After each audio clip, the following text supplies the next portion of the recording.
In 1988, there was a media frenzy when the former chief of staff of Ronald Reagan released a tell-all book in which he alleged that Reagan had used an astrologer in order to run things in the White House.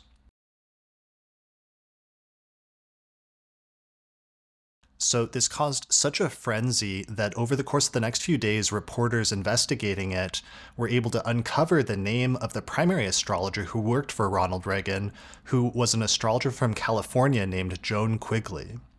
So Quigley had worked for the Reagans for years, but very quickly the White House went into damage control, and the official narrative that came out at that time was they said that it was just Nancy Reagan who used an astrologer after her husband suffered the assassination attempt on his life in 1981.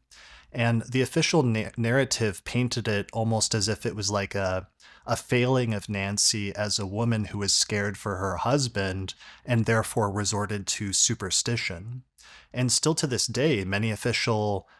books and historians accept this as the narrative of what actually took place. The problem with this narrative, though, is that the Reagans had actually used astrologers for years, and they'd even consulted with Quigley before the 1981 assassination attempt.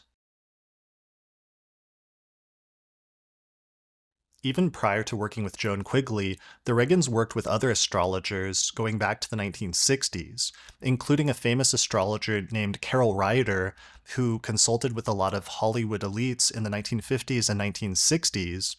and they may have also consulted with the famous psychic Jean Dixon at one point as well. Ronald Reagan himself called astrologer Carroll Righter his good friend, quote unquote, in his 1965 autobiography.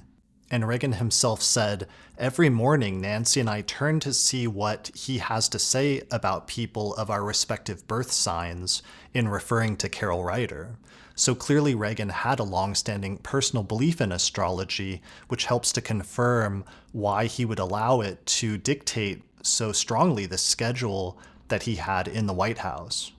When I talk to older astrologers about this, they've often told me that many of them believed or already knew that Reagan used astrology prior to it becoming public knowledge, because he would often schedule things at very weird hours, which was often an indication for them that he was using electional astrology to pick out auspicious dates and times. And sometimes this had him doing things like press conferences or even inaugurations at very late hours at night.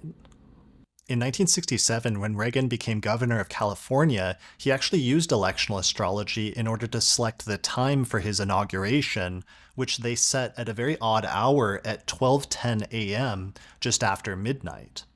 So at the time, there were reports speculating that he was using astrology, so much so that his executive secretary at the time had to issue a statement to dismiss those rumors, saying, quote, "He does not believe in astrology. He is not guided by the stars." This, though, would later turn out to be just an early instance of their attempts to downplay and dismiss Reagan's use and belief of astrology as part of the damage control in order to control the official narrative. Quigley worked for the Reagans intermittently from a period from about 1973 through 1988, and she had actually worked on the 1980 presidential election, helping them to schedule different things in Reagan's favor. One of the ways that Quigley said that she helped the Reagans during the 1980 presidential campaign is she says that she helped to pick out the dates of the presidential debates. And one of her strategies for doing this is she said that she picked out dates that she thought would be bad for President Carter and good for Reagan. So this was part of their official strategy is in terms of using astrology during their presidential campaign. Later on, Quigley was also involved in helping to adjust the time for the inauguration to make it slightly better from the noon time that is prescribed in the Constitution. And Quigley also scheduled dates for trips, for surgeries, and even for major treaties, including a nuclear ballistic missile treaty with Russia at one point, which reportedly Quigley had helped to elect the date for, or to pick an auspicious date for signing that treaty.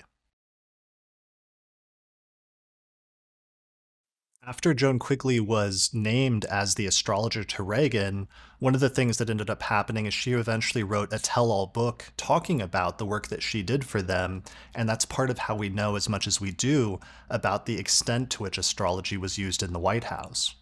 But despite this, the extent to which Reagan actually believed in astrology himself is still a subject of debate, and oftentimes historians put it off on Nancy as being her thing. But it's not really clear because they have this long-standing history of having worked with astrologers at different points earlier in their career. It's probably not accurate to say that Reagan himself didn't believe in it because he allowed it to be used to schedule major parts of his life during the course of the high point of his career. While it's true that the use of astrology may have increased after the assassination attempt of Reagan in 1981, and they may have used Joan Quigley's services even more extensively than they did before, that doesn't negate the earlier use of astrology spanning back decades even before his presidency. So while historians in modern times often still debate the extent to which Reagan actually believed in astrology, we have to be careful at the tendency to downplay this that came out of damage control efforts and attempts to spin the narrative and to blame Reagan's wife, Nancy Reagan, for the astrology interests, instead of accepting and acknowledging that the president himself actually believed in and used astrology. So while historians will continue to debate the extent to which Reagan believed in astrology, we can say for certain at this point that astrology was definitely used in the White House at a very high level for most of his presidency, and thus this becomes one of the most prominent examples of a powerful person utilizing astrology in modern times. If you'd like to learn more about this topic, I did a more extensive 2-hour discussion in episode 68 of the Astrology podcast titled Joan Quigley and the Reagans' Use of Astrology, which you can find on the podcast website at theastrologypodcast.com.